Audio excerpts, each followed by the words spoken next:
Rail world کے معزز دوستوں، میں ہوں ماجد ملک اور آپ تمام دیکھنے اور سننے والوں کو السلام علیکم۔ ناظرین گرامی، فیصل آباد کی ایک ملونہ عورت نے معاذ اللہ نبی ہونے کا جھوٹا دعویٰ کر دیا ہے، جس کے بعد فیصل آباد اور ارد گرد کے مقامی افراد نے اس ملونہ عورت کے گھر کا گھیراؤ کیا اور اس عورت کو سخت سزا دینے کا مطالبہ کیا۔ یہاں سوال یہ ہے کہ یہ ملونہ عورت کون ہے اور اس کا تعلق کس تنظیم یا پارٹی سے ہے۔ اس کی وائرل ہونے والی ویڈیو میں اس بدبخت عورت نے کیا کیا گستاخیاں کی اور نعوذ باللہ اپنے بیٹے کو امام مہدی کہنے والی اس عورت کی اصلیت کیا ہے، یہ سب کچھ ہم آج کی اس ویڈیو میں بیان کریں گے، لہٰذا اس ویڈیو کو شروع سے لے کر آخر تک ضرور دیکھیے گا۔ دوستو، نبی پاک صلی اللہ علیہ وآلہ وسلم نے جہاں ختم نبوت کے عقیدے کو بیان فرمایا، وہیں اس بات کی پیشگوئی بھی فرمائی کہ میرے بعد میری امت میں نبوت کے جھوٹے دعوے دار بھی پیدا ہوں گے۔ جھوٹے مدعیان نبوت کے فتنے کا آغاز آپ صلی اللہ علیہ وآلہ وسلم کی حیات طیبہ میں اس وقت ہی ہو گیا تھا جب 10 ہجری میں اسود انسی نے نبوت کا جھوٹا دعویٰ کیا۔ یہ شخص کاہن اور شعبدہ باز تھا اور اس کا اصل نام ابالہ بن کعب بن غوث تھا۔ ابتدا میں اس کے ساتھ 700 جنگجو شامل ہو گئے۔ اس بدبخت نے چند دنوں میں پورے یمن پر قبضہ کر لیا اور اس کی قوت میں بے پناہ اضافہ ہوتا گیا۔ جب نبی کریم صلی اللہ علیہ وآلہ وسلم کو اس کی اطلاع ملی تو آپ نے عاملین کو خطوط روانہ کیے جس میں اسود انسی کو قتل کرنے کا حکم جاری فرمایا۔ چنانچہ آپ صلی اللہ علیہ وآلہ وسلم کے جاں نثار صحابی حضرت فیروز دیلمی رضی اللہ تعالی عنہ نے اس گستاخ کو قتل کر کے اپنے اوپر شفاعت محمدی کو واجب کر لیا۔ حضرت جبریل علیہ السلام نے آپ صلی اللہ علیہ وآلہ وسلم کو اس بات کی خبر دی تو آپ صلی اللہ علیہ وآلہ وسلم نے صحابہ کرام کو ان الفاظ میں خوشخبری سنائی: فاز فیروز، کہ فیروز کامیاب ہو گیا۔ اس طرح آپ صلی اللہ علیہ وآلہ وسلم کے حیات طیبہ کے آخری ایام میں قبیلہ بنو حنیفہ کے ایک بدبخت مسیلمہ کذاب نے نبوت کا دعویٰ کر دیا۔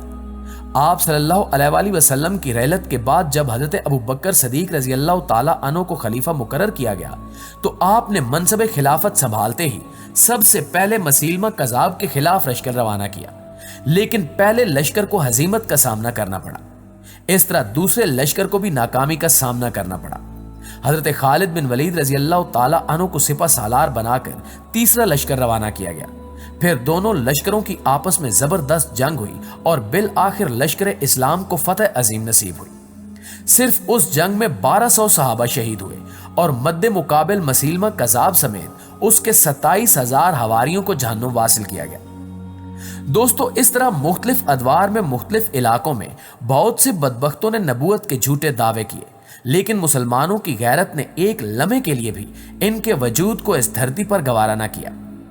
حال ہی میں فیصل آباد میں ایک ایسا افسوسناک واقعہ پیش آیا ہے جس نے پوری مسلم امہ اور بالخصوص پاکستانیوں کو غم و غصے میں مبتلا کر رکھا ہے۔ فیصل آباد کی ایک ملونہ عورت نے معاذ اللہ نبوت کا جھوٹا دعویٰ کر دیا ہے۔ گزشتہ دن اس کی ویڈیو سوشل میڈیا پر وائرل ہوئی جس میں یہ ملونہ عورت بتا رہی ہے کہ اسے خواب میں بشارت دی گئی ہے کہ یہ نبی ہے۔ اس ملونہ عورت کی گستاخی کا عالم یہ تھا کہ اس نے اللہ کو اپنا محرم قرار دیا اور اپنے بیٹے کو امام مہدی ڈکلیئر کیا، جو کہ سراسر جھوٹ کے سوا کچھ نہیں۔ پورا عالم اسلام جانتا ہے کہ نبوت کا دروازہ حضور اکرم صلی اللہ علیہ وآلہ وسلم پر بند ہو چکا ہے اور آپ صلی اللہ علیہ وآلہ وسلم کے بعد کوئی نبی نہیں آئے گا۔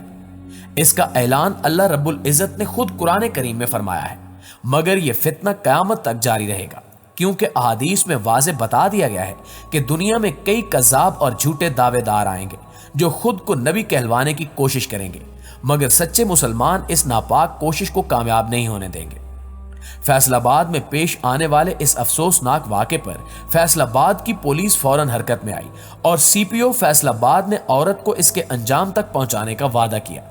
ناظرین گرامی، یہ کوئی نیا واقعہ نہیں ہے، ایسے بے شمار واقعات سے تاریخ بھری پڑی ہے، جن میں سے ایک مرزا قادیانی کا واقعہ بھی بہت مشہور ہے، جس کی تاریخ کچھ اس طرح ہے کہ سن 1857 کی جنگ آزادی کے بعد ہندوستان پر انگریزوں کو غاصبانہ قبضہ جمانے کی ضرورت تھی۔ انگریز چاہتے تھے کہ وہ اپنے قدم مستحکم کریں اور اپنے تسلط کو طول دیں، جس کے لیے انگریز حکومت نے مسلمانوں کو غلام بنانے کی کوشش کی، لیکن انگریز پوری کوشش کے باوجود مسلمانوں کو غلام نہ بنا سکے۔ بڑی سوچ و بچار کے بعد انگریزوں کے سامنے یہ بات آئی کہ مسلمانوں کو غلام بنانے میں 2 بڑی رکاوٹیں درپیش ہیں۔ پہلی، مسلمانوں کی اپنے نبی صلی اللہ علیہ وآلہ وسلم سے محبت، اور دوسری رکاوٹ مسلمانوں کا جذبہ جہاد ہے۔